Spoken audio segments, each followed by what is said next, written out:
Hello friends, today I will discuss about commutation and interpoles. So first of all is commutation.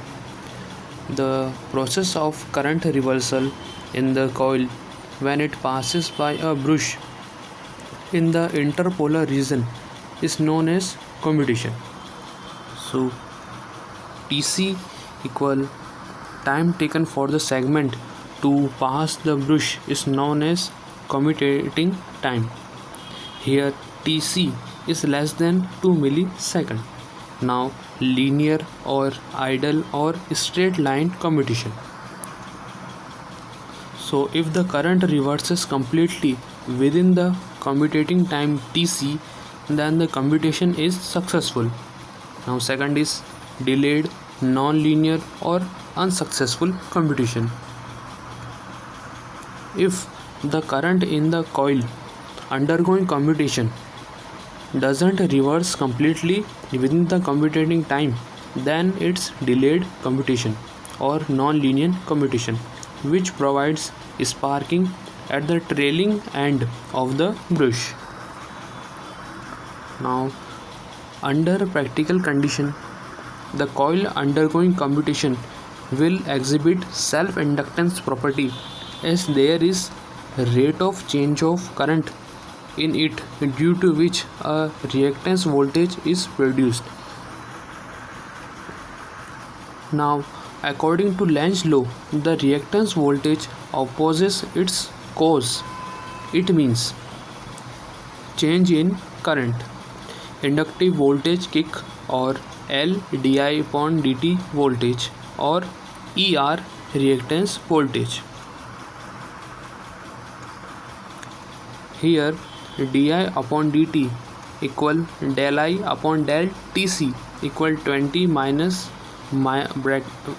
20 upon 0.2 into 10 to the power minus 3.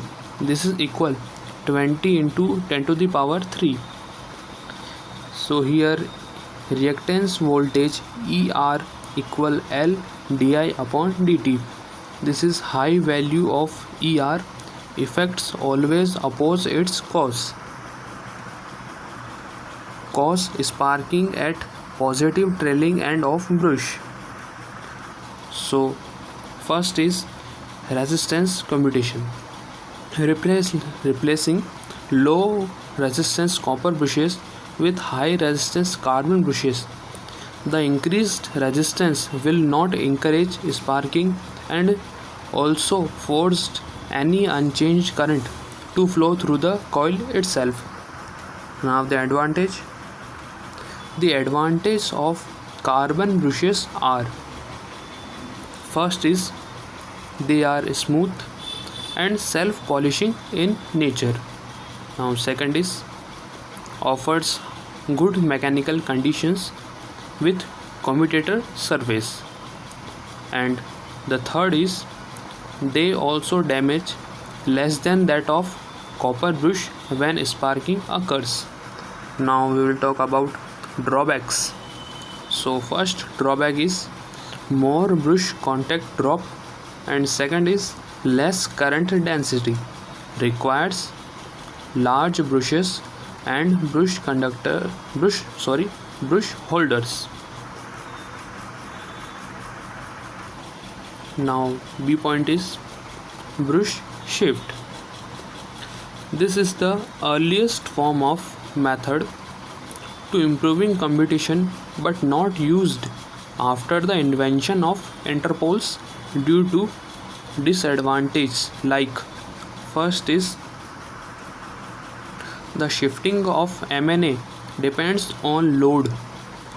If the brush shift is done to a particular load value, now if the machine is operates other than load, it will not improve commutation. The brushes cannot be changed continuously once they are fixed for a given position. Now second is this will produce additional demagnetization. Now the second part of this video is interpoles. So the interpoles are small poles compared to main poles related to the yoke in the midway between main poles interpolar region. These are also electromagnets with interpole winding connected in series with the armature through brushes in order to have automatic neutralization of armature reaction cross magnetization. So it serves two functions. First is neutralize reactance voltage in the coil undergoing commutation, and second is removes the inequality in the flux density on the top and bottom half of the machine. So the interpole polarity is significant to accomplish the above two functions successfully. The polarity of an interpole is equal to the polarity of main pole ahead of generator rotation, and interpoles are narrow or tapered in shape in order not to get saturated easily, as all the armature current and load current flow in them. The air gap under interpoles is also comparatively. So this is the diagram of interpole. So this is the equation: Z upon 2p whole multiplied by Ia upon capital A plus B Lg upon mu. So if only interpole winding used, then it has to supply additional flux. Here capital B equal mu into capital H. Here capital H equal mmf upon Lg. mmf extra is equal B into Lg upon mu. Here Lg is air gap length. So B equal mu whole multiply mmf upon Lg. So electromagnetic force mmf. This is the diagram, and here mmf HL equal N into I, where H equal magnetic field strength, L equal the path length of capital N equal number of turns, and capital I equal current in conductors. So now we will discuss about voltage regulation. It is the change in terminal voltage when full load or rated load across its terminals is disconnected, provided speed and flux maintained constant.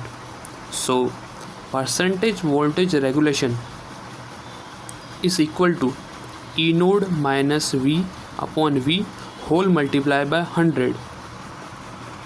Here E node equal induced EMF on no load.